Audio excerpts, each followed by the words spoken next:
I'd like to welcome back to the Business Web Practices Speaker Series, I believe for your fourth appearance, maybe?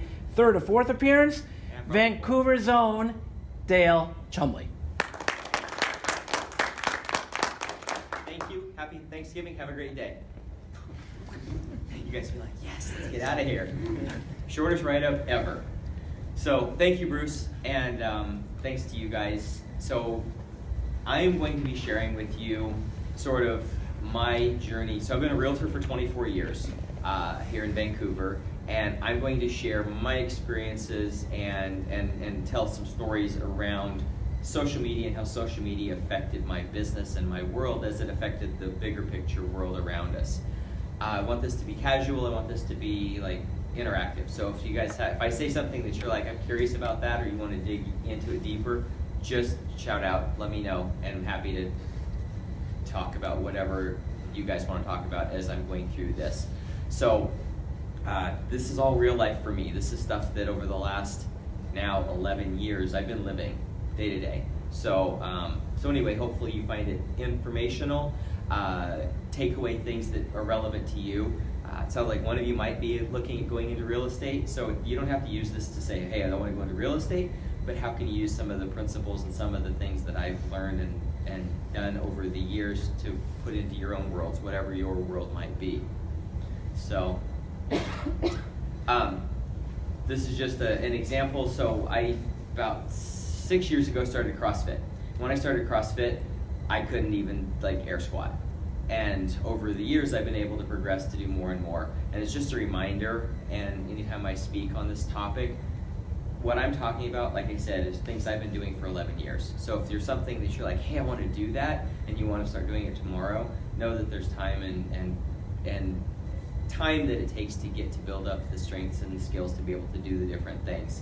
So if you have 10 things that you think, wow, I want to do all of those, if you pick one and start with that, and just work through that, and then work to a second and to a third. But if you try and take on everything and say, wow, I love it all, I want to do everything, chances are good you're going to fail because it's just too much to try and take on at one time. So just keeping in mind that it's a progress, and as you're building into your careers, whatever those are, it's something just like at school. You're doing one class at a time, learning a little at a time, rather than trying to do it all in one quarter.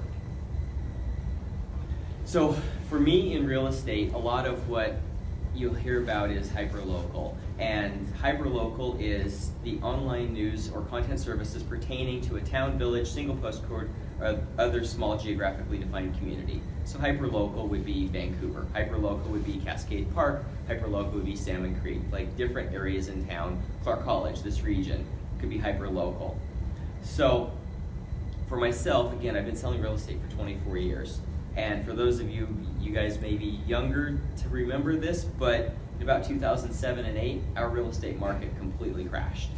So we had a really, really good growth. You can see that we were on a nice uphill growth pattern. We were growing about like this, which is not sustainable. And you can see that in about 2008, the entire market crashed out from underneath us. And it left people like myself and realtors all over this city, this state, and this country up in arms of like, what do we do? What's going to happen? And so my business prior to the crash, and coincidentally the crash actually was just after social media really started becoming a thing.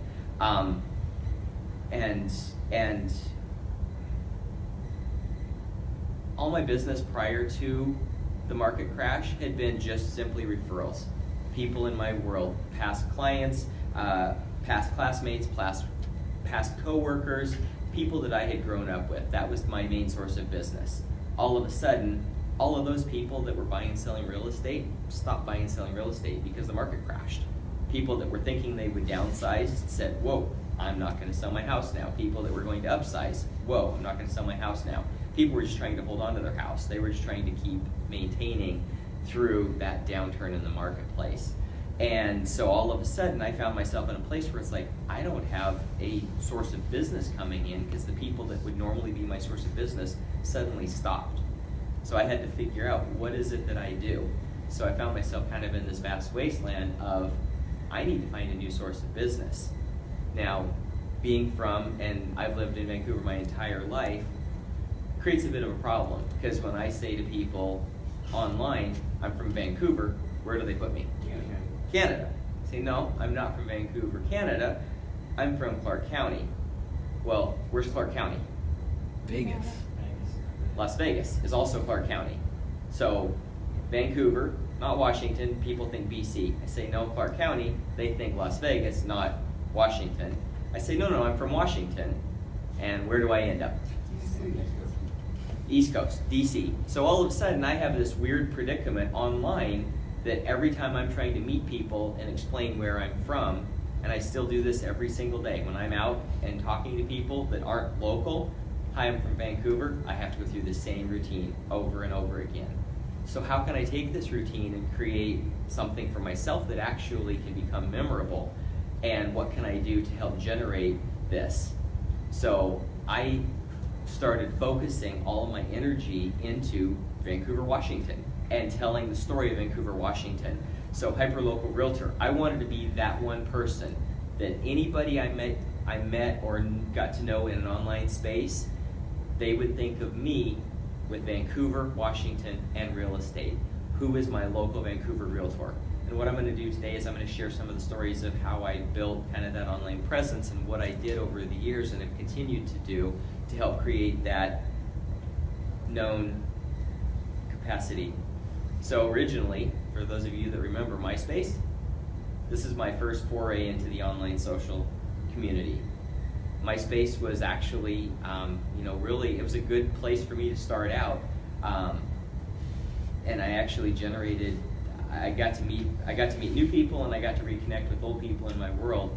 And as a result, MySpace actually started becoming my source of business at that moment in time. And that was really that first big step into the online space. One of the other things is I love taking photos, and Flickr, if you're familiar with it, is a storage space that you can keep photos stored and videos stored, but it also is a social network. It actually has the ability to converse and have conversations, and you could like things and interact back 11 years ago, much like we do now on Facebook and Instagram and everywhere else. And if you look at those numbers, and this is actually, I screenshot this a year ago, over 1 million views for the photos. For the 11,000 photos I have on there, I've got a lot of views. And that was a great place for me to start getting to meet people in our local area community and in our state and around the country. And a lot of that was through geolocating photos and hashtagging photos and tagging things so that people could find them and I could start meeting new people in this space. Always looking for how can I meet new people that might have an interest in Vancouver, Washington. So, speaking of Flickr and meeting people in Vancouver, Washington, this is how Bruce and I originally met. I had this photo, and if you're familiar with it, so this kind of tells the story. Here's Vancouver, Washington. Portland's that way, Seattle's that way, we're here. And this is a photograph down by the train station that I took, and I put up on Flickr. And Flickr has Creative Commons. Are you guys familiar with Creative Commons at all? No? Okay, a little bit. So Creative Commons is licensing for photos. What kind of licensing can I do?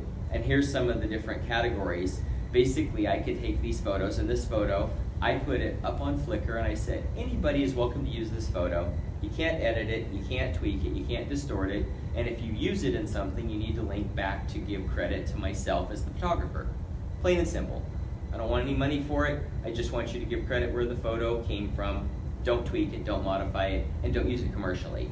So, if Bruce was going to make millions of dollars off of this photo, then I could have created a commons that allowed me to be able to do that and create that. I didn't, because it's not that kind of a picture and it's not that big of a deal. What happened is Bruce actually used this photograph because he was writing a blog post. I need to find that post. You probably still have it somewhere. I have it, yes. So he wrote a blog post, and it was about Vancouver and about probably Lotus stuff or something. I don't even remember. But in his blog post, he used my photograph, and he linked back to it. And I got tagged notifying me that somebody had used my photo. No idea who this guy is. So I clicked through, and all of a sudden, I'm now meeting somebody new in Vancouver, Washington. And obviously, since that point in time, that's been now 11 years ago, we become friends. We have meals together, we hang out at the house, we get together, we do things. I come do things like this as a favor to him and to help hopefully you guys. All of that started as a result of me taking a photograph by the train station, posting it for him to be able to use, not even knowing he's going to use it, him finding it, being able to use it, using the license properly, created a conversation that got into online, offline space, and we'll go through some of that. But all of that came as a result of one simple photograph. I'm thankful I took that picture. Twitter was another big conversation place to be. Twitter now isn't quite as much conversation as it was back 10, 11 years ago. We used to actually talk on Twitter all the time, and it wasn't just news blasts getting sent out and alerts being sent out. It was actually very conversational, and we would have a lot of conversation around it. Unfortunately, it's not as much that now, but it is still a place that people spend time. And what I will say is, if you're going to use this or any other network, make sure that you have whatever contact information you have or want out there, make sure you've got it public. So this is just my sidebar. It's got my phone number, it's got a little bit of bio of who I am, it's got an email address. As a realtor in town, I need people to be able to find me. Maybe you're a web developer, maybe you're a graphic designer, maybe you're something that you want people to be able to find you. Don't make them fight to get your contact information. Whatever it is that you want people to be able, however people you want them to find you, make sure you put it on your profile so that people can actually find you and get a hold of you. Because otherwise, they'll give up. They'll do a quick Google search, they can't find you, they move on to somebody that they can find easier. So make sure that you're doing that. So how many tweets was that you? The screen before that showed 32,000, almost 33,000 tweets. And I'll tell you that those 33,000, most of them were in the first probably 3 years. And then after that, it tapered off because, again, the conversation stopped happening. You know, it used to be we would sit around in there and we would have conversations. And when you're having conversations, it's like text messages. They add up fast. But as soon as it became more of just, you know, alerts getting blasted out and that sort of stuff, it wasn't someplace I spent as much time. So I still occasionally go there. You know, I went there the other day because Bruce tweeted out that this class was happening. It's like, oh, that's cool. I want to go see what the link says. So I went through to do that. But unless I get tagged in something now on Twitter, I very rarely go there. But yeah, for a while there, I was a bit of an overtweeter. Is that a word, an overtweeter? It is now. It is now, I said it. I've used the sentence. One of the cool things about Twitter, though, and still is true, if you use that search box, you can actually search for things. So just as an example, moving to Vancouver, Washington, hit search. Here's just a few examples of people that actually have typed that they're moving to Vancouver, Washington in one capacity or another. They basically publicly raised their hand and said, hey, I'm thinking of moving to, or I am moving to Vancouver. And for a business owner, whatever kind of business it is, you have the ability to do these kinds of searches in this online space and actually don't be a schmuck, but reach out and how can you offer some services? You know, I could send them to my website with all kinds of information about our area and our community. I see you're moving to Vancouver. Here's a resource guide that I built that talks about the things you can do in Vancouver. We'll get into that in a little bit. But this is just a great way to be able to search and look at who's doing what in the online space. So it's just a really good tool that you have the ability to use. And as I mentioned, getting face-to-face is always my goal. Anytime I'm online in whatever space it is, whether it's local or around the other parts of the country, if I'm at an event or something, I want to get face-to-face with people. The interaction behind the computer is fine, but the magic really takes place when you're face-to-face, when you're looking eye to eye, sitting at the table, having a drink, having some food, whatever it is. That's where those relationships start getting built, and that's what really forged and created the relationships moving forward with Bruce and myself and a whole community. In fact, have you had some of the other speakers? Have Aaron or... Yeah, Aaron's been here. So yes. Aaron, Cheryl or... Not Cheryl this year, but Cheryl for the few years prior to that. Has Chris come by? No, Chris hasn't, but how many of you know Chris Martin? Yep, there you go. Right. So Chris Martin is one of those people, Aaron Hockley, who was in this class. Yeah. These are people that none of us knew each other before we started getting face-to-face with one another. And these pictures are actually at Whiffy's. I was thinking about Whiffy's the other day. I miss Whiffy's. So it's a food truck. It was a food truck in Portland. They served fried pies. And the relationships that were forged over fried pies will go on the rest of our lives. All because we got out from behind our computer. We went down into Portland on 11th and ate fried pies together. And for the record, Aaron Hockley was in a pie eating contest one year. Yes. I don't know if he won. He didn't win it. Yeah. He definitely gave it a good shot. Yeah. I actually did a pie contest once, but I really can't claim that I even was participating because I was nowhere near what anybody else ate. They were savory pies, right? I forgot what kind of pies they had. They were like they were sweet and savory. Sweet and savory. So they had all kinds of sweet pies, and then they had some really delicious savory pies too. They basically looked like a Hostess pie, but deep fried. What could go wrong with that? Anyway, getting face to face is important. Making sure that whatever it is you're doing, you get face to face. And part of what I did through creating these relationships online, face to face, is I created raving fans for myself. So even to this day, if somebody chimes in and says anything about moving to or looking for homes anywhere to do with Clark County area at all, people in my world are the ones that still regularly are on Twitter, because I still have friends that spend a lot more time on Twitter than I do. They're watching for me. And here's just a few examples of either people that I've helped find houses for or have known they know what I do and they're keeping an eye open for me. The one in the middle, Aaron, cracks me up. He was down in Vegas, and people, I don't know if you guys do this, but people from this area, typically, if they meet someone from somewhere else, they say they're from Portland, because they don't want to go through the dance of Vancouver, Washington, not in Canada, that whole thing. So he says Portland, Oregon, and somebody asks him, oh, do you happen to know that guy that did 365 things to do in Vancouver, Washington, which happens to be me? It's like, well, as a matter of fact, I do. So then he got to go into details that he's from Vancouver. But this is just a great way that I was able to create raving fans, people that are watching for me and keeping their eyes open so that I'm not having to be paying attention to it as much in this space where they're watching for me. And this is just one example. I got lots and lots of them where people that I created initial relationship with online have ultimately become friends, clients, and bought and sold homes through me. And this is actually a signature. It's cool. The husband and wife, one's right-handed and one's left-handed, and they actually signed their closing papers at the exact same time together. It was pretty cool. And this is a relationship. This is actually Cheryl and Tim, and they're local friends here that they initially, we met because of Twitter, and she wanted to, she knew she wanted to meet with me when they were looking at getting ready to sell their house and buy a house. She wanted to meet with me, and then she reached out on Twitter and she asked for other people to be able to say, hey, who else should I be interviewing? And everybody that messaged her my name. So they interviewed me. And her husband was pretty apprehensive because this is early social media, where he says, so you've got a complete stranger that we don't know anything other than from online, and they're coming to our house to sit down and talk about selling our house and maybe helping us buy a house.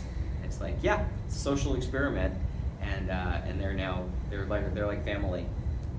And it all started because of Twitter and tweeting about our local area and our local community together.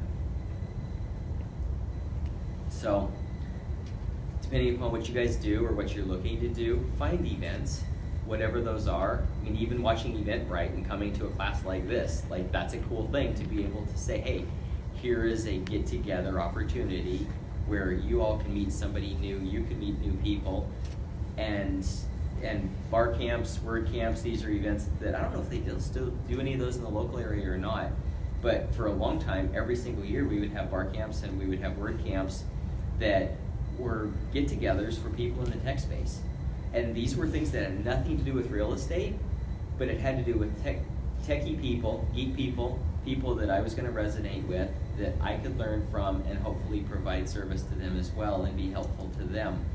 And we created relationships around technology and social media in this case, because this was, like I said, this was still early on where we were still figuring out this thing, where people used to apologize for the amount of time they spent online.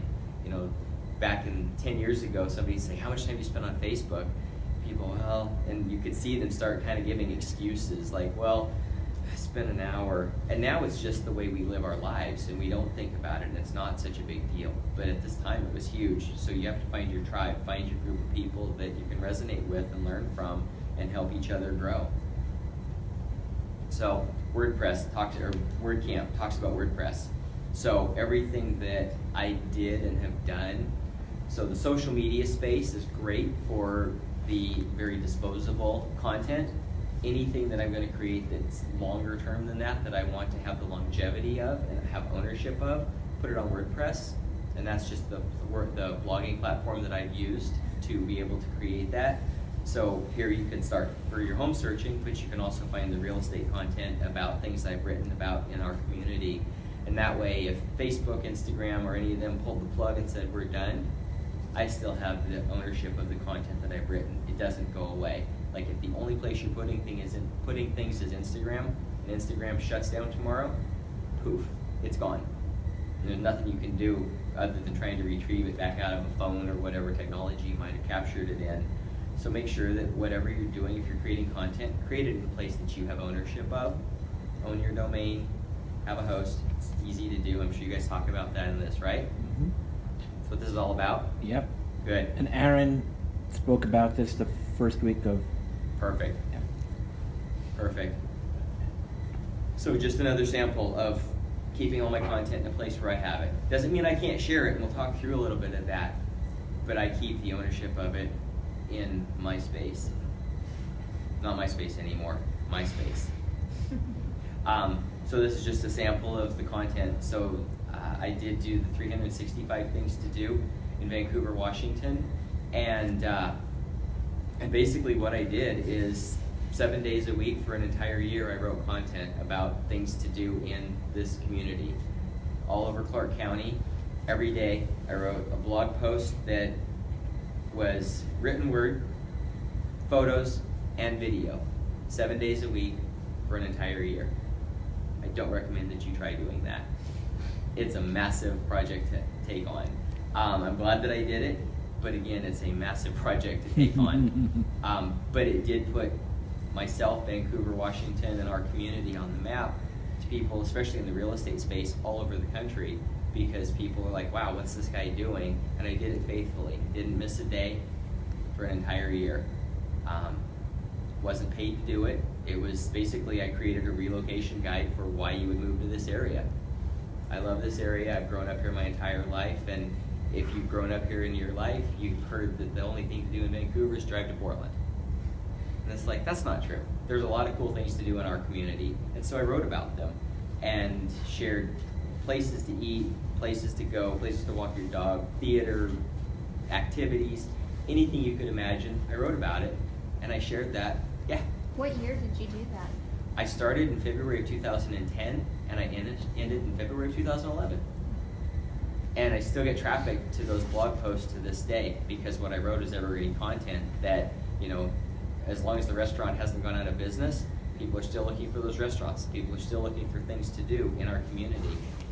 And here's just one example. About 9 years ago, I was in Seattle, and I had never eaten a Vietnamese sandwich before. I don't know if you're familiar with them. They're on French bread. They've got meat and pate and pickled vegetables. Just a cheap sandwich, Vietnamese sandwich. And I had one in Seattle. I'm like, these are really good. I want one of these. So I came home, and what do? We go to Google, and we search Vietnamese sandwiches in Vancouver, Washington. Nothing. Couldn't find a sandwich to save my life. Found a couple spots in Portland, but even that was hard to find a location to do that. But I'm like, there's got to be one somewhere. So I finally found that there was a Vietnamese place. I started calling all of them. Do you guys do Vietnamese sandwiches? No. Found one that did. Went and checked it out. It's like, ooh, that was good. So I did a little video talking about what a Vietnamese sandwich was. Did a little post about it. And then I wrote content on my site about it. Now if somebody were to go searching for Vietnamese sandwiches in Vancouver, Washington, 4 of the top 5 posts at the time I did the screenshot were all me. May not relate to real estate, but it does relate to the fact that I know our community and I know our area. And if they click on those websites or those links, it takes them back to my website where they learn about things to do in our community, and they can also see that I'm a realtor in town and can help them with any of their real estate needs as well. So just creating content that allowed, and this kind of content still gets traffic even 7 years after the project was completed. I'm still getting that traffic of people wanting to know about our community. And in the real estate space, on average, people buy or sell a house about every 8 to 10 years. But how often do people eat food? 2 or 3 times a day, every single day. So that's why I started doing the things to do content, because the people want to know what kinds of things can I do. And as I was showing homes, meeting with clients, very rarely were they wanting to talk nothing but real estate. They always wanted to know about what are the things going on, what are the things we can go do, because that's how you live your life. Wherever you guys are at, wherever you live your life in your community. The buying and selling of a house, again, is only 8 to 10 years, and then you kind of put it out of mind and you don't think about it. Do you ever update those blog posts? I have updated a few of them. I don't go through all of them just on the logistics of time. It's one of those projects that's like, it'd be good to hire somebody to kind of go through and update to make sure everything is still current. If I know that it's been changed or tweaked, and sometimes I'll go back and I've written new content about things, but for the most part, they all just live there still. Yeah. So you shoot the video and take pictures? I did all the video myself, I did all the photos myself, and I wrote the content. Video editing? I kept it as simple as I possibly could. Now in 2010, when I did it, the technology that we had at that time, I had an iPhone 3GS, which was the first iPhone that had video capability, and it didn't have a front-facing camera. It only had a rear-facing camera. So all of the video I shot, I had to hold like this. So I just taught myself.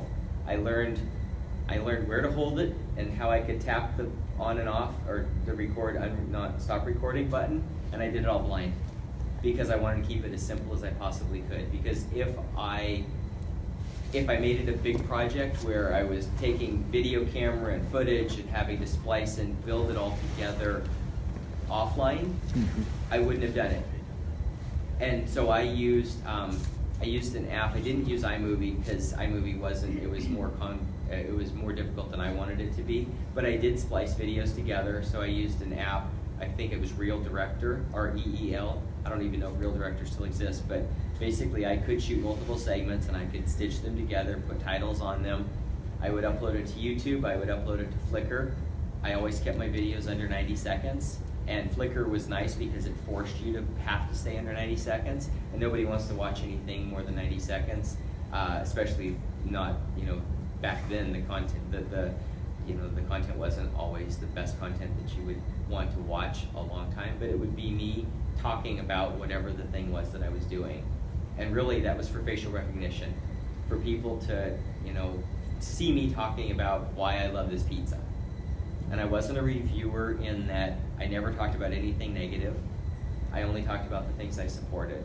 So I wasn't somebody that was saying, don't go here, don't go here. I only wrote about and talked about the things that I wanted to share with our community. And it was really being a cheerleader for our community and making sure that people were out supporting our local businesses. Wow, you guys did that at the same time. What platform gets the most traffic now on your content? Still Facebook. Still Facebook. I can get, I posted separate content that's similar just yesterday. Instagram probably got 40 or 50 interactions, and Facebook, the last time I looked, is over 400 interactions and almost 100 comments. And the same basic content on Instagram, about 40 or 50 interactions and like 2 comments. So hands down, Facebook is still where most people in my world are living and hanging out. Now that being said, if I want to connect to my son and his wife and my daughter, that's on Instagram. My kids are 21 and 23. So they are more likely to see whatever I do on Instagram, but they don't interact the same. I get much more interaction by putting stuff on Facebook itself. And that's all organic reach, right? That's organic reach, right. Yeah. That was just something personal on my own personal page that I shared. So, during your whole yearly journey, what was one of your favorite places that you've been?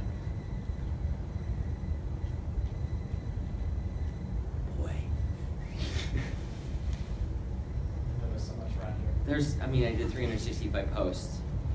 You know, the most fun was always the food related stuff. And so the coolest experience about it was almost immediately the recognition. So the Facebook page, I created a Facebook page around the group. I never told anyone that I started it. I just let it organically grow. And at this point, it's probably 17,500 people. And it grew, skyrocketed, and I didn't tell anybody. I created it, I liked it, and I started writing content. Now, today you'd have a harder time doing that because Facebook has created their ad platforms and everything now is pay to play, where I was able to do it without pay to play. Cost me my time, but it didn't cost me the money to reach bigger audiences. So I was able to get a huge reach. But people, community members and business owners started knowing who I was immediately. I was at a theater event that I had written about, and I had complete random strangers walk up and say, "You're going to be our realtor." Cool. I don't know who you are, but they saw a blog post that I had done, video of me, trusted me enough to say, "We are going to need some real estate services the next year. We'd like you to help us because you're a local community expert." I would walk into businesses and the business owner or employees would be like, "Are you going to write about us today?" Total strangers, didn't know them at all, but they would recognize me and say, "Are you going to write about us?" Maybe, maybe not, I don't know. You know, if it's a place that I was familiar with, I'd already know, yes, I'm going to. But I explored a lot of places that I didn't know. And that's one thing I learned is people will drive in your own, wherever each of you live, there's businesses on your street, on the street nearby you that you drive by every single day and you don't stop and go in. And I forced myself to stop and go in. And I had people all over this community constantly saying, "Wow, I've driven by that building for 3 years. Never knew what it was. I'm gonna go check it out now." Great, that was a win. So for me, that was the biggest thing, was just the networking and the connecting with the business owners. I'm still friends with business owners now. I did a video, you probably saw the video. I did a kind of a Why I Love Vancouver video. Chris Martin did it for me a couple months ago. And we were shooting video in some different spots around town. And one of the places was one of the very first businesses that I wrote about on 365 Things to Do. And when I walked in just a couple months ago, she says, "You helped change my business." She was a brand new business owner, brand new, and I helped her understand social media. I helped her understand that, and she was able to take that knowledge and that experience with me almost 8 years ago now and help create her business in a forward direction. Which for me, that's just a huge rewarding feeling to know that I was able to help impact somebody's business like that, and to see them, a thriving business 8 years later, super cool. So that's probably the biggest thing. I love pizza, I love food in general. So like all the food places, I love barbecue places, pizza places, all that. That was just the fun part, getting to eat food for a year while I was doing that. So this is just a snapshot of Facebook. Again, if you're going to have your profile out there and you're in a business at all that you need people to be able to reach out to you, put your information. Take the time to go into your contact information and whatever number, whatever email it is you want people to be able to find you at, make sure that you do that. Just talking about food. You'll hear people say, "Oh, nobody cares what you had for breakfast, lunch, or dinner." I will disagree with that. I've had more meetings and more interactions with people over breakfasts, lunches, and dinners than anything else. Happy hours, whatever it might be. We've had some of our best meetings at Burgerville or at Thai places or pizza places or whatever it might be. And I always look for opportunities to be able to take creative photographs of different places, like this Lindo, Mexico. They started doing street tacos and they were super good. They are still super good. And posting pictures like that, and then people are like, "Oh, what's Lindo, Mexico?" It's a great Mexican restaurant out on Mill Plain at 123rd. I've always wanted to go there. Great. Why don't we go meet one day next week for lunch? What works for you, Wednesday or Thursday? Find an opportunity to get face to face, and that's what I always was looking at, is how can we get face to face? How can we bring people together? And how do I know what Bruce does, and how do I know what Aaron does, and how do I know what Chris does, and what Cheryl and all these different people in our world, to help bring people together. So whether you need real estate services or not, maybe you needed an app developed, maybe you needed photography services, maybe you needed a website developed, and you you've got people all around you that can do those things. And if you take the time to know who's in your area and who's in your sphere and what they do and how they can help somebody else, you might have photography needs. You might know a photographer. You might be a photographer. And you may not know each other, but if I know you guys and I can connect you together, I'm now providing a benefit to the both of you. And that's just a good community thing. And that's really the social media space and what we did. And all of us did a good job of that, understanding what each other, and that's what people did with me. Dale's the realtor in town, and when you have friends and family that need real estate services, you can say, call Dale, he's going to take care of you. Again, face to face. These are just some more examples of photos of us getting together. Actually, we created a little group years ago called the Cool Kids. And we weren't kids, and certainly we weren't all that cool. We like to think we were pretty cool, though, right? Bruce was cool. We were in social media, in 2009, and yeah, almost 10 years ago. It's fascinating. Yeah, and so within the social space, we were certainly kind of cutting edge, ahead of the curve in this space. And we created all kinds of cool get-togethers. We did blood drives, we did events for people, we did meetups and gatherings where we just got together and hung out and supported local businesses and supported one another, getting to meet and introduce other people into the group of people here in Vancouver. One of the things that I did, and I did it for years, I don't currently do it now because it just became, took a lot of time, but how many of you guys like seeing yourself on video? How many like hearing yourself on video? No? Nobody? So I can say I'm totally fine with both of those things. But how I got fine with those things was I started doing birthday videos. So I was doing the 365 things to do, and I I recorded myself on video, which started getting me used to and comfortable with doing that. I still don't like to see or hear myself. I still think I sound and look different than the way I see and hear myself in my own head, but that's the reality of how we look and how we sound. But what I started doing was on Facebook, I started wishing everybody in my world happy birthday. And it was the fastest, simplest, easiest way to start creating a familiarity and comfort with doing video. Because script, how difficult is it? Happy birthday, Bruce. Can't get any more simple than that. So I didn't have to think about what was I going to say, what was I going to do. And I would go every single day to every single person in my world on Facebook who had a birthday, and I would click on their profile, and I would turn that camera, and it was front facing by that point, or actually it was still blind first and then front facing, and I would turn that camera on myself, and I would push record, and I'd say, happy birthday, hope you had a great day. And I would do that personally to each and every person and use their name in the video, stop recording, hit submit. And you can just read the different responses. Everybody that I left videos for responded almost exclusively. And the cool thing is, if any of you guys have ever had a birthday and you're on Facebook, it'll say, these 10 people and 220 other people have wished you a happy birthday. And it just bundles them all together. Happy birthday, people typing that in there. And people don't click, if there's very many of them, people don't click through and see who all said happy birthday because they just get buried into a list.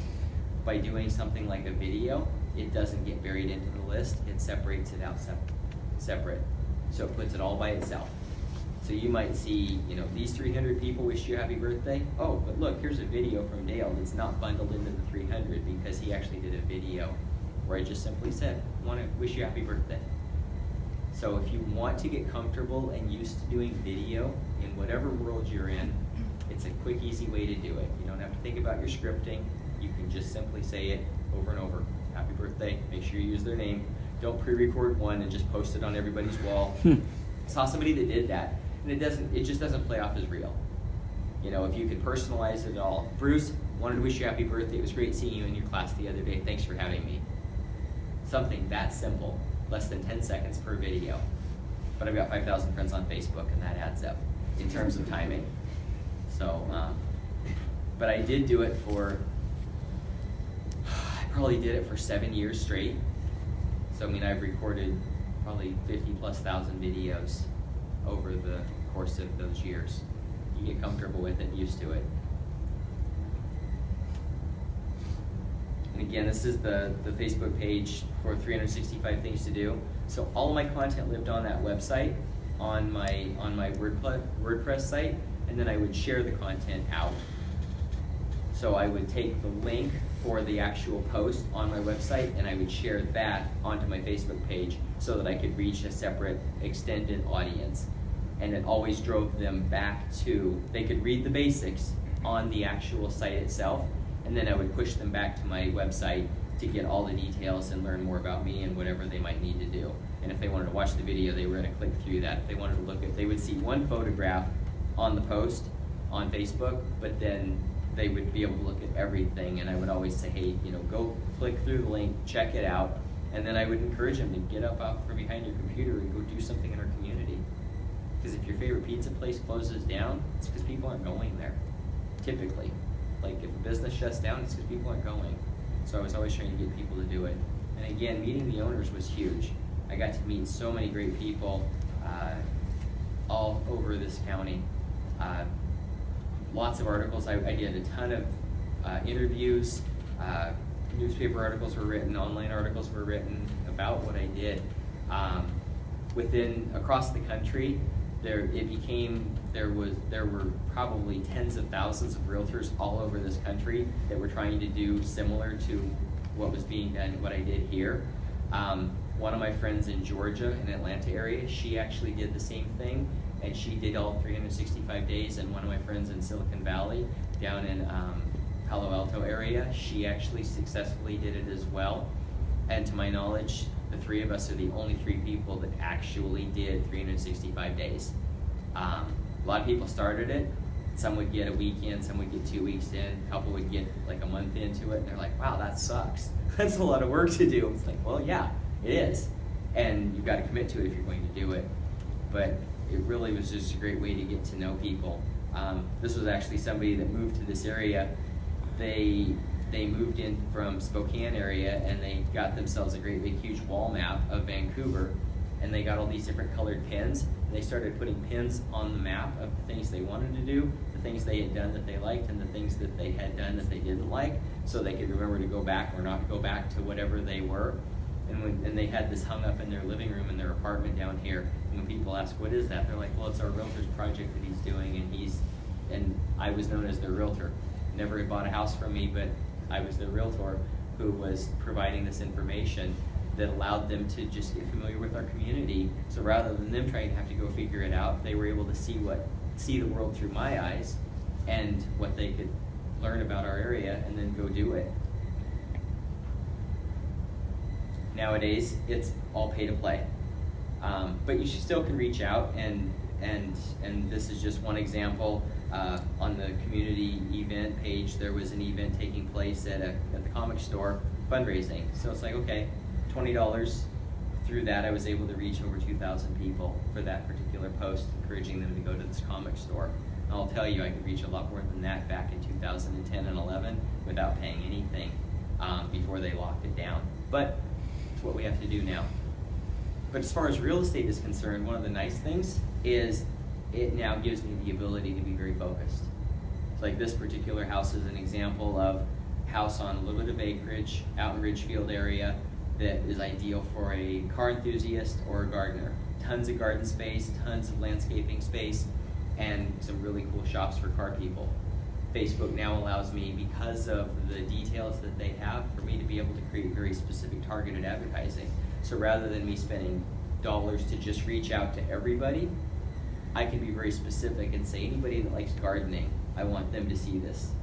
Anybody that's in this particular age demographic, anybody that is a car enthusiast, whether it's vintage cars or classic cars or muscle cars or whatever kind of car it is, and it allows me to be very specific and target just those specific people.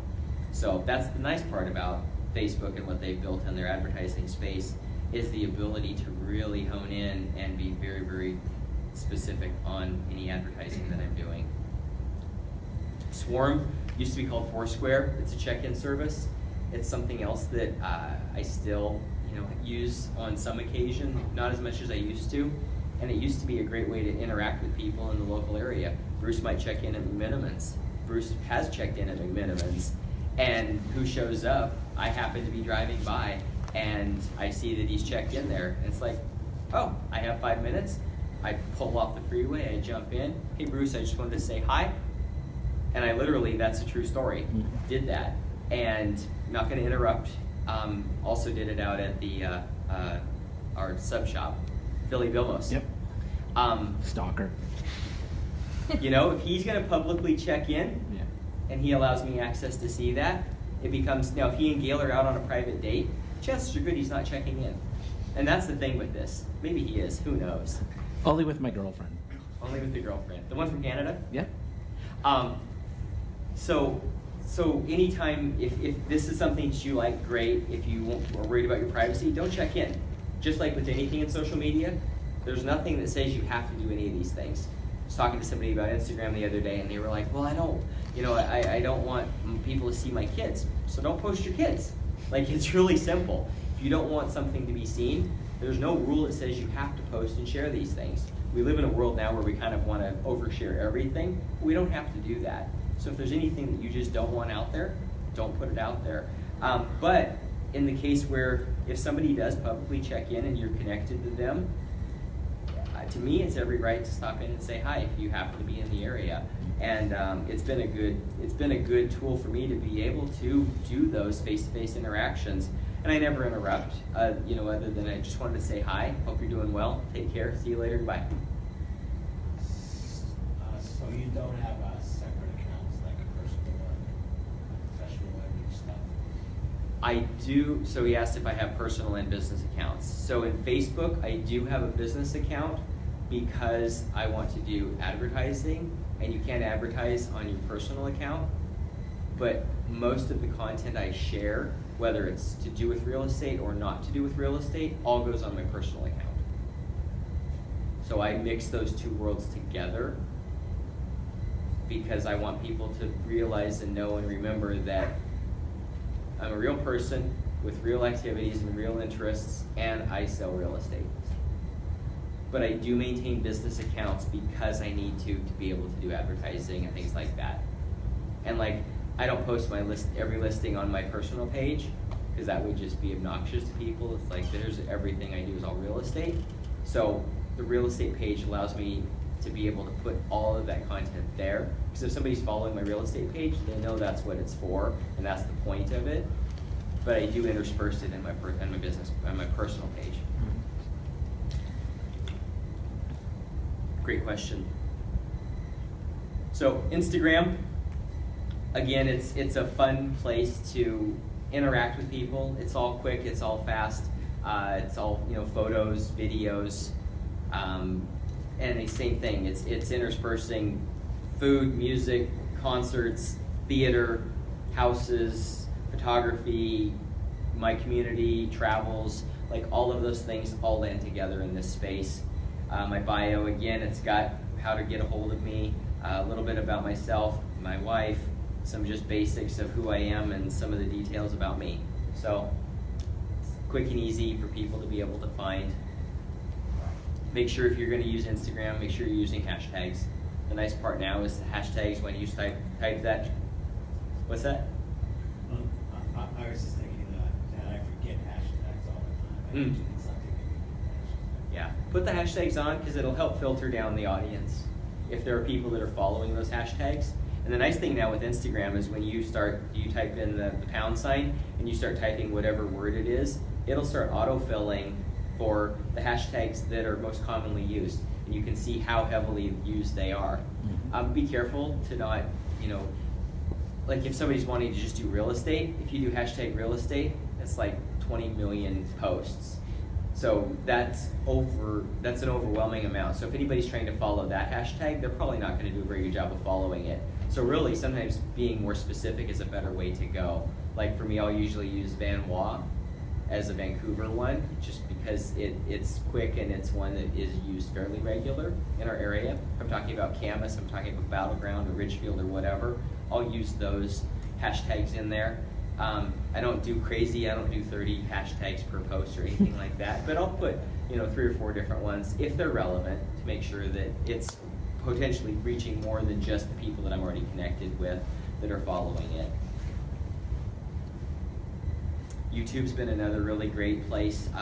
All of my video content all ends up on YouTube as well. It's the second largest search engine. You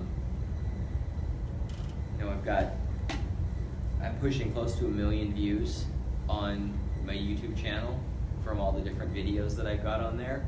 So people are still searching for them and they're looking for them. At the time I did my 365 things to do content, it would have been really smart if I cross-pollinated. But at the time I was just trying to get it done and hadn't thought through that, and I haven't gone back to do it. So whoever I hired to go through all my posts, I'll have them put it all on YouTube as well to link my YouTube to my blog post. That's what I should have done, but I didn't at the time, is to link the YouTube video to the blog post, and the blog post does link back to YouTube. But YouTube's been a great tool to reach out and get traffic from everyone. Pinterest, I don't use much. You know, I played in it a little bit, depending upon your business. If you're an interior designer or do some decorations, or you've got builder friends that do remodeling type stuff, and they build up some really cool albums. Me personally, I don't use Pinterest all that much, but for those that like it, it's another good tool. Going back to that original thing I was talking about, find the things that resonate with you and your audience. I don't remember who asked you asked where my best audience was, and for me it's Facebook. But I've got some friends that Pinterest is their audience, or Instagram. So just know who you're trying to reach and where are you finding them at, and maximize your efforts in that location. All of the stuff that I've done has ended up creating a, you know, I started out by saying my business was all referrals from friends and family, people that I had already known in my life. Flash forward, here we are now 10, 11 years later.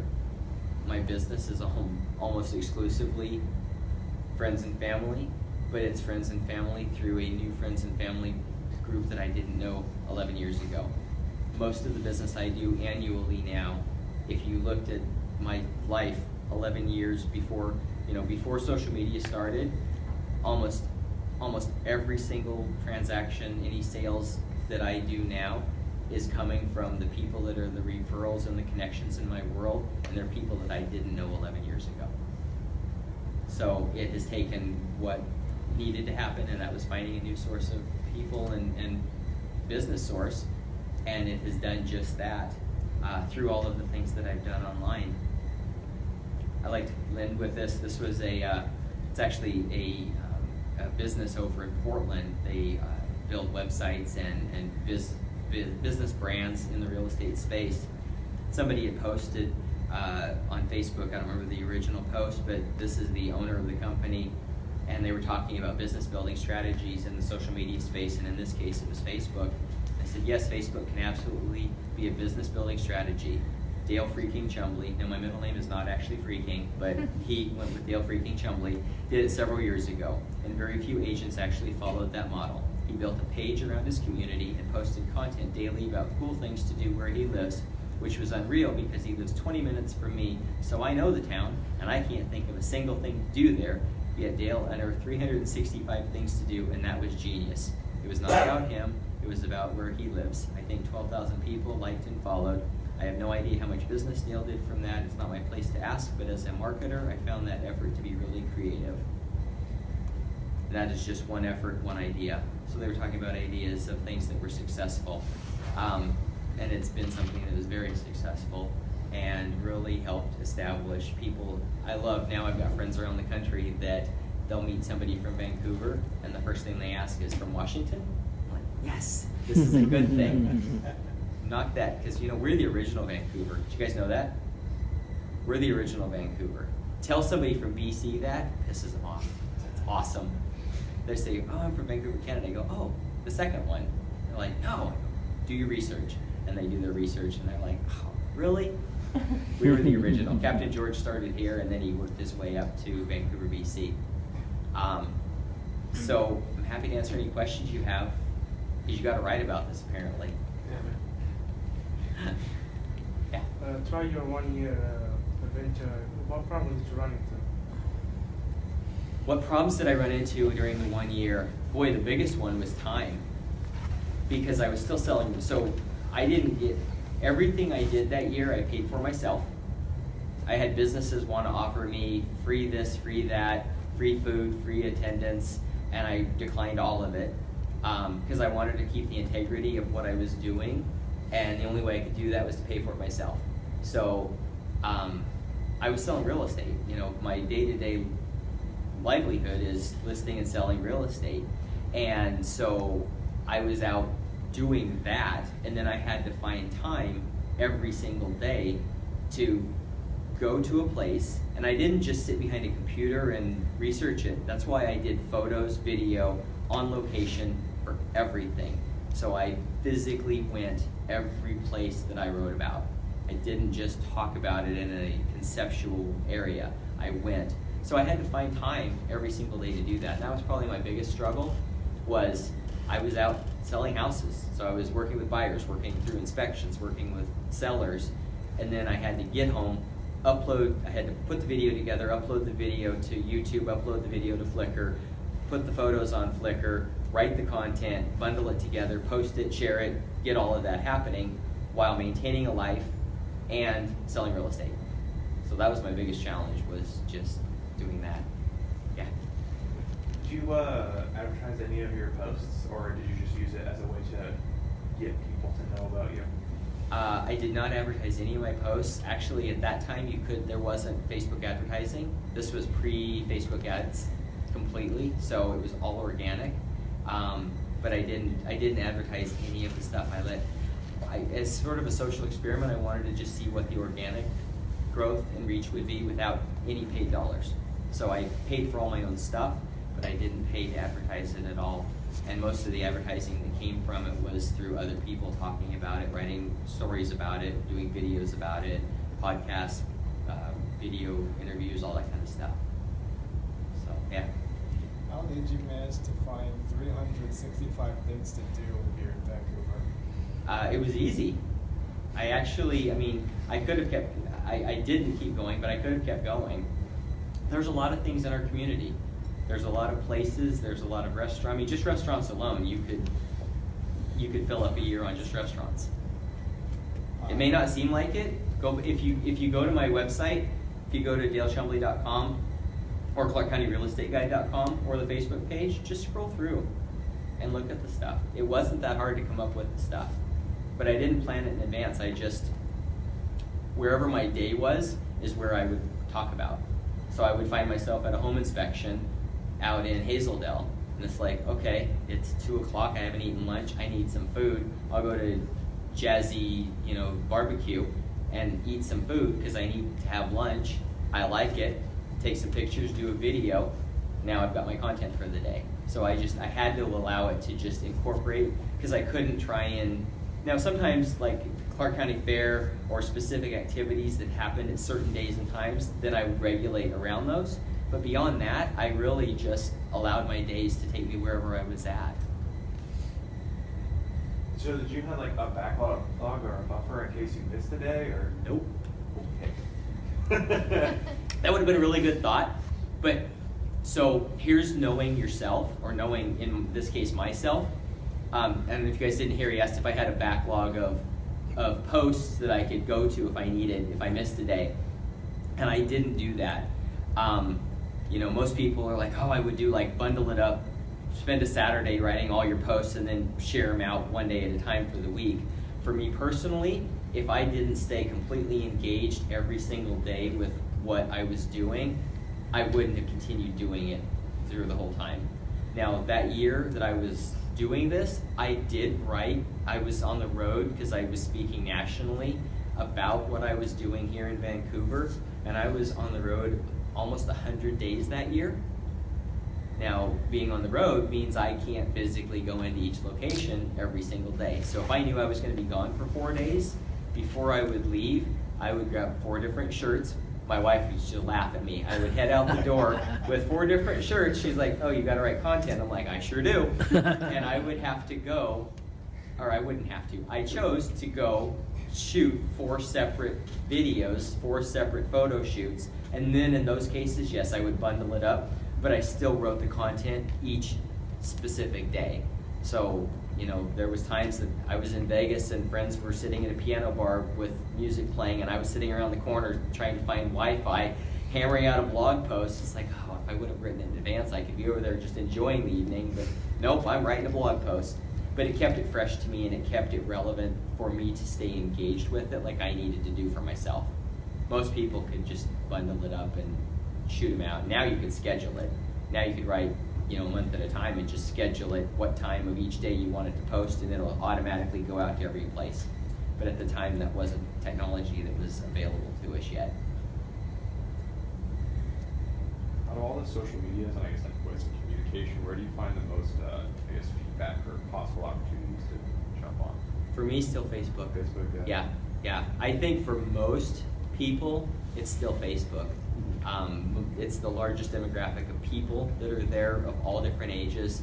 Like I said, with my kids, they spend more time on Instagram, but they still are on Facebook.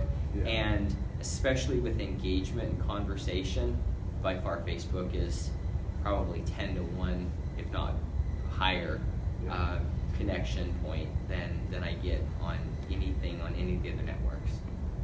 Yeah. So did you create a like a content strategy map? Did you kind of create like a strategy of, okay, I'm going to look at this, I'm going to research this, I'm going to go after this. This is how I'm going to put everything together. That would have been a really good idea. So we asked if I had a content strategy. Again, going back to knowing myself and not knowing where each day would take me. If you are going to, so if you're looking to do content, I would absolutely recommend that you do an editorial strategy of what is it I'm going to do. So I spent about a year before I launched what I actually did. I spent almost a year kind of planning for it. But what I kept finding is I just kept planning and planning and planning and thinking. And I finally had to just say, I have to just do it. And so I ripped the Band-Aid off, and one day I wrote content, and I said, day 1 of 365 things to do in Vancouver, Washington. And that's how I started it. And I didn't realize at the time I did it what I was doing, because I did that first post and people got all excited about it, and this is great, look what's gonna happen. And going back to the schedule of my day, on day 2, it was about 10 o'clock at night, and I'd been working all day long, and I hadn't written my content yet. And about 10 o'clock at night, on the page, somebody chimed in and said, see, we knew we wouldn't make it. Oh, there's an expectation here. 365 things to do. That's every single day. And I had created, not really thinking about it, but I had created an expectation of 365 days of this guy's gonna write content. So I was like, okay. And I'd gotten my content, I just hadn't finished putting it together yet.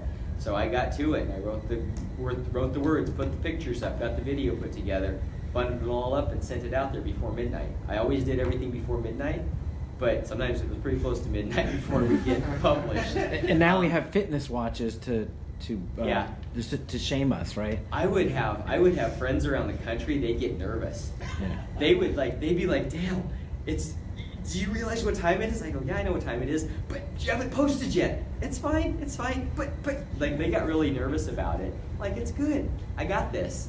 So a lot of for as good as it was and as well received as it was, I did so many things wrong. I could speak for hours about all the things I did wrong and all the things I could have done better.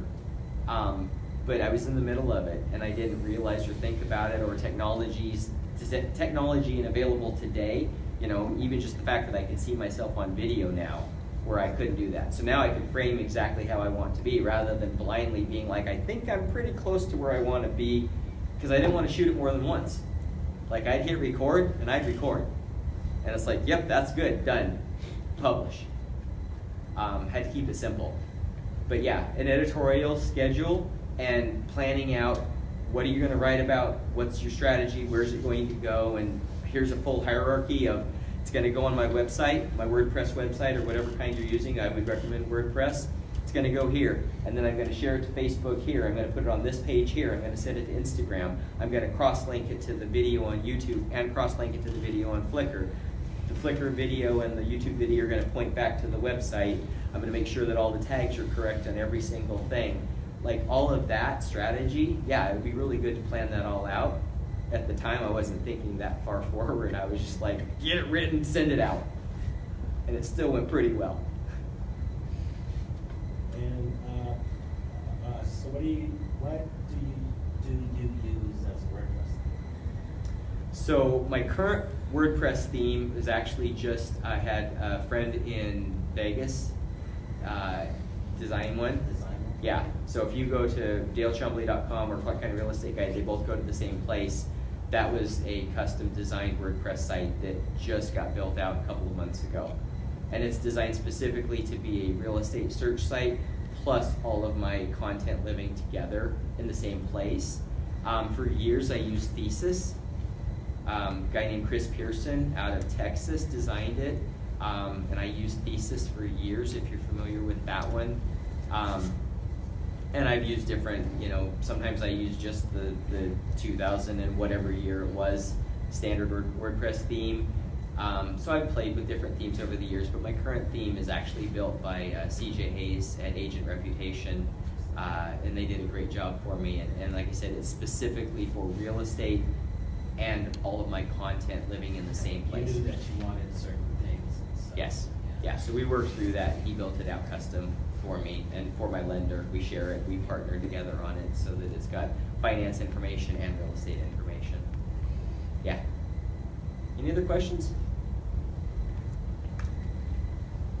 Have you ever played with affiliate links? Have I played with affiliate links? Yes, I've done a little bit of that. I didn't do it through any of the 365 content, but you know, I used to use Animoto a lot, and I had affiliate links for Animoto, which allowed you to create quick, easy videos with photographs. Yeah.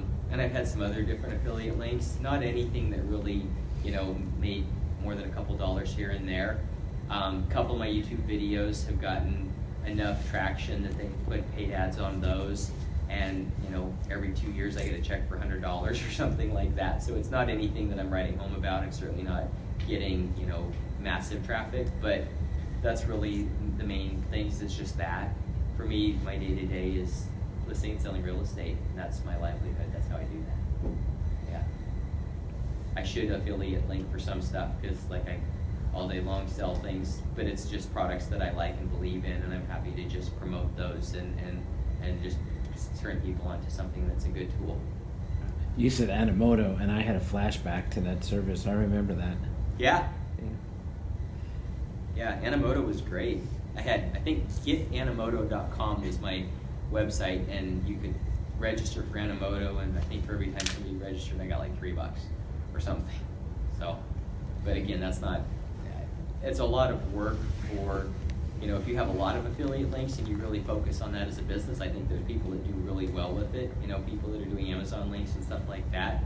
And if you're really, like I've got a buddy that, you know, he did some really cool URLs and some really cool websites with paid keyword traction and stuff like that. And he made good money, you know, building out websites. You know, in the Angry Birds era, I think he sold an Angry Birds website for like $30,000 or something. So he built up a lot of traffic and a lot of traction through some paid keywords and so things like that. But he was, you know, focused on that as a business. Anything else? Yeah. What restaurant at the top of your head would you recommend? Which part of town? Torrance Bayou. East Vancouver. East Vancouver, Twilight Pizza. I agree. Twilight Pizza on 192nd and Southeast 20th Street. What's your favorite pizza there? The Jester. Mm. The Jester. So their Jester pizza is it's actually a mix of barbecue sauce and red sauce together, and that happened as an accident. So somebody in the kitchen was consolidating sauces, and it's like, oh, we've got all this pizza sauce. Oops, that was 2 different sauces. Oh, that tasted good, let's try it. So they put that as a base on a pizza, and it has grilled chicken and bacon and pepperoni and ham and garlic and honey and pineapple. Good. Oh, it's good. Didn't I? You always lose them on pineapple. Yeah. If you're going to lose them, you're going to lose them on pineapple. That sounds good. That sounds pineapple. Record scratch. Yep. But if you love pineapple on a pizza, it's amazing. Yeah. But their food's great. Their wings are great. They've got amazing dishes. They've got amazing desserts. The executive chef there, he's super creative and does all kinds of really cool, clever foods and desserts. But their pizzas, I mean, if you order pizza there, it's going to take 45 minutes because they cook it proper. They cook it the way it's supposed to be. It's not, you know, if you want my pizza, that's fine, but you get your pizza in 3 minutes. They don't give you a 3-minute pizza. They give you a 45-minute pizza, and it's awesome. Mm-hmm. But East County, Twilight Pizza would be one of my favorites. I also love Killer Burger. Their peanut butter bacon burger at Killer Burger, awesome. Peanut butter pickle? Peanut butter pickle. Yeah. It's amazing. Yeah, it's very And good. bacon, of course, because it's Yeah. Killer Burger. You put bacon on everything. It's not close to dinner time or anything, so. No, not at all. Yeah, it's 5:15. It's not anywhere close to dinner time. Yeah. Any other questions for Dale? Do we have any West Coast restaurant suggestions? I mean, West Side. West Side restaurants? West Side's hard. It is Y'all hard. don't have as many good places on the West Side. What are my favorites over there? West is tough. The answer is go to the east.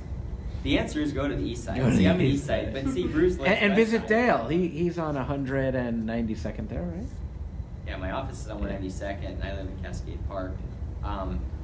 West Side restaurants are tougher. But see, like if I'm coming West Side, I'll do downtown. You know, so downtown there's a ton of great stuff that you What can about eat. Billy Blues? They have good breakfast. Who? Billy Blues on On Hazel, 78th and Hazeldale 199. Avenue. Yeah. Yeah, It's good. Yeah, they yeah, have good food. Mm-hmm. yeah. See, I don't really. I mean, that's sort of West Side, like Fatty Patty's. If you want a greasy spoon, Fatty They closed, Patty's is didn't great. they? Huh? Didn't Fatty Patty's close? No, I just reminded the other day they were open. I thought Fatty Patty's had closed. Are you sure? Maybe their Battleground location. Okay, maybe the Battleground location. So I went by the Highway 99 location, and I thought that I saw the sign. I haven't been in there in a while. Yeah. CrossFit and health and Fatty Patty's don't all coincide in the same. I was going to say when you did the 365 things to do. I was with it- bigger. Yeah. Yeah, go back to that. Where's that picture?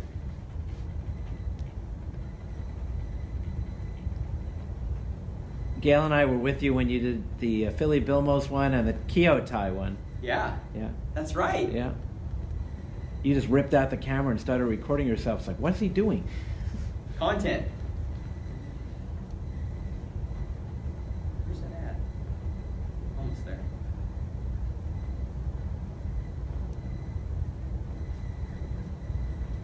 Your name looks really familiar to me, and so does your picture when you were a little heavier. I don't know why.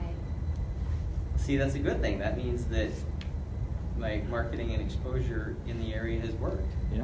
At least we'll go with that, right? Yeah. All organic. It's fascinating. It's a fascinating story.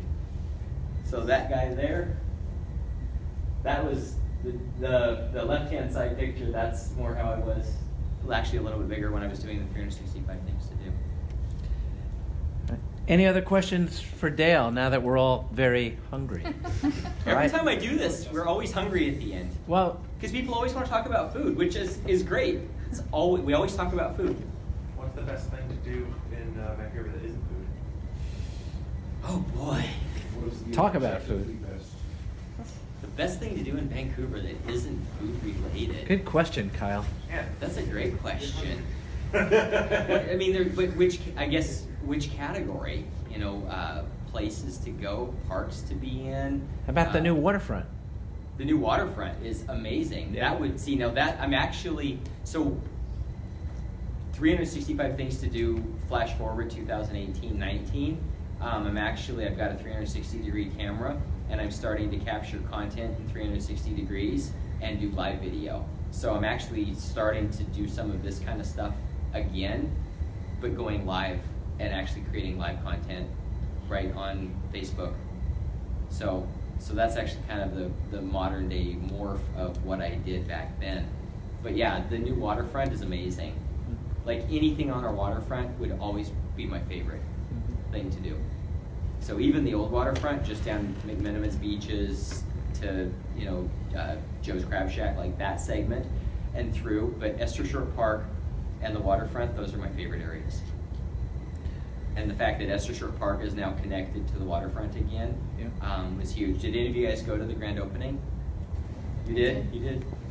It was really cool. I didn't even realize, and I thought I knew a lot of the history around Vancouver and Esther Short, but when Esther Short dedicated that land originally 150 years ago or whatever, so Esther Short Park, they committed that land to be a park only, and then the waterfront, what's now the new Vancouver waterfront area, when Esther dedicated that land, her intention was that that land and Esther Short, and they talked about it at the event, would always stay connected together. And that rail bridge, when it got put in there, that it separated the two. And so it was 10 years in the making to get those tunnels to open Esther and Franklin back up to get the park connected to the waterfront, which really honored Esther's original desire from 1850 to keep the waterfront and the park connected together as one. So to me, that was really special to see that connection come back together and happen. But the waterfront's going to be amazing. Like it's going to be another probably 8 to 10 years as that builds out. But it's going to be fascinating to watch it build. And it'll be $1.5 billion invested in the area when it's all said and done. I'd love to sell some condos in there, but they're going to be crazy expensive. It's going to be I noticed your homepage has a shot of it. Yeah, that was before it opened. Like that was just before they had opened it. So that was as close as I could get without getting kicked out. And I do know where you could get kicked out from. It was open, to be fair, when I walked through. I'm like, it's open. It doesn't say no trespassing. And then the security man was like, you're not supposed to be in here. I said, no problem. I'm out. I got what I needed. I got what I needed, yeah. Right. A big round of applause for Dale. Thank you.